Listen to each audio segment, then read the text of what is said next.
నమస్తే. Welcome to our channel. నేను ప్రియా కౌశిక్. ప్రస్తుతం మనతో పాటు సీనియర్ జర్నలిస్ట్ కిరణ్ పోల్దాస్ గారు ఉన్నారు. వారితో హలో సార్, నమస్తే.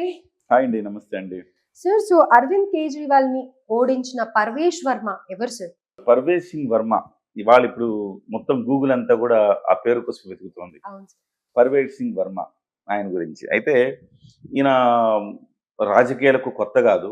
హుహు. ఈయన గతం నుంచి కూడా ఒక మంచి ఫ్యామిలీ నుంచి వచ్చిన వ్యక్తి. సాహిబ్ సింగ్ వర్మ అని ఢిల్లీలో ముఖ్యమంత్రిగా పనిచేశారు ఆయన ఒకప్పుడు. హుహు. ఆయన కొడుకే పర్వేజ్ సింగ్ వర్మ. ఓకే. సో పర్వేష్ వర్మ అనే వ్యక్తి ఇవాళ గత 2014 నుంచి 19 వరకు లోక్సభలో ఉన్నారు. 19 నుంచి 24 వరకు లోక్సభలో ఉన్నారు. అంటే 2 సార్లు ఎంపీగా ఎన్నికయ్యారు. అంతకుముందు 2013లో ఎమ్మెల్యేగా ఎన్నికయ్యాడు. ఆ తర్వాత 2014 అలాగే 2019లో 2 సార్లు లోక్సభకి ఎన్నికయ్యారు. ఓకే. 2019 ఎన్నికల్లో ఎస్పెషల్లీ ఆయన సాధించిన మెజారిటీ నా భూతో నా భవిష్యత్తి అని చెప్పాలి. ఓకే. 5,48,000 సబ్జెక్టు కరెక్షన్ 5,48,000 ఓట్ల తేడాతో ఆయన విజయం సాధించాడు. ఢిల్లీలో ఆ స్థాయి మార్జిన్ సాధించిన మొట్టమొదటి వ్యక్తి అంటారు పర్వేజ్ని. సో ఇవాళ ఢిల్లీలో ఒక బలమైన నాయకుడు లేని లోటు ఢిల్లీలో చాలా రోజు నుంచి కనపడుతుంది. ఎవరిని నాయకుడిగా నియమించాలో ఢిల్లీలో అర్థం కావట్లా.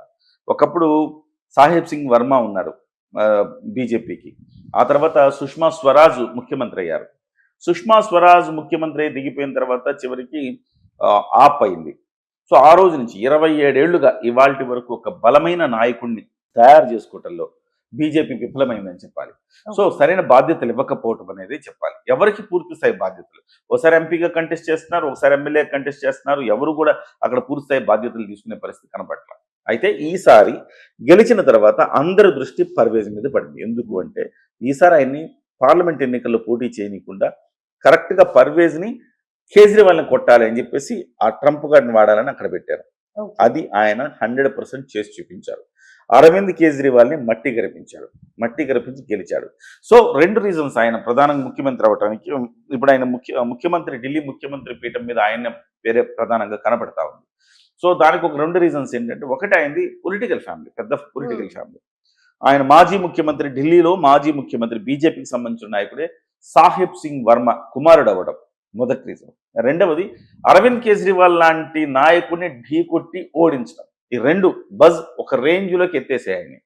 సో ఈ 2 కారణాల వల్ల ఈ పర్వేజ్ సింగ్ వర్మ అనే వ్యక్తి వాళ్ళ ముఖ్యమంత్రి రేసులో ప్రథమ స్థానంలో ఉన్నారు. ఇంకా డిసైడ్ అవ్వలేదు అనుకుంటా నాకు తెలిసి ఇప్పటివరకు. సో ఆయన పేరు ఢిల్లీ వర్గాల్లో వినపడుతోంది. ఆయనకే ముఖ్యమంత్రిగా అవకాశం ఇవ్వబోతున్నారని వినపడుతోంది. బట్ నేను అనుకోవడం ఏంటంటే, ఆయనకి ఇచ్చినా కానీ పూర్తి స్వేచ్ఛనిస్తే కనుక నెక్స్ట్ టైం ఈ నాయకత్వం లేని సమస్య అనేది ఉండదు.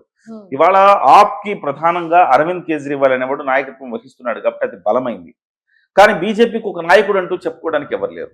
అది ఇవాళ రాబోయే రోజుల్లో సాహిబ్ సింగ్ వర్మ కుమారుడిగా ఆ వారసత్వాన్ని నిలబెడుతూ ఢిల్లీకి సీఎం అవుతున్న పర్వేజ్ సింగ్ వర్మ నిర్వహించగలుగుతాడు అనుకుంటున్నా. నెరవేర్చగలుగుతాడు ఆ ఆశ ఆకాంక్ష అనుకుంటున్నా. డెఫినెట్గా రాబోయే రోజుల్లో బీజేపీ కూడా ఒక మంచి నాయకుడు, యంగ్ అండ్ ఎనర్జెటిక్. ఆయన 47 సంవత్సరాలే. 47 సంవత్సరాల వయసులో ఆయన ఇవాళ ఢిల్లీ ముఖ్యమంత్రిగా అవుతున్నారు. ఇలాంటి యంగ్స్టర్స్ ముఖ్యమంత్రి అవ్వడం వల్ల డెఫినెట్గా ఢిల్లీ కూడా మరింత, అంటే ఢిల్లీలో ఎక్కువ మంది చదువుకున్న వాళ్ళు, ఉద్యోగాలు చేస్తున్న వాళ్ళు ఉన్నారు. వాళ్ళందరినీ అడ్రస్ చేయాలంటే ఇలాంటి యువకులు అయితేనే కరెక్ట్ అనేది బీజేపీ ఆలోచిస్తోంది. మొత్తం మీద ఆయన మళ్ళీ తండ్రి వారసత్వాన్ని పుణికిపుచ్చుకొని మళ్ళీ ఆయన ముఖ్యమంత్రి కాబోతున్నారు. ఆల్ ది బెస్ట్ పర్వేజ్ గారు.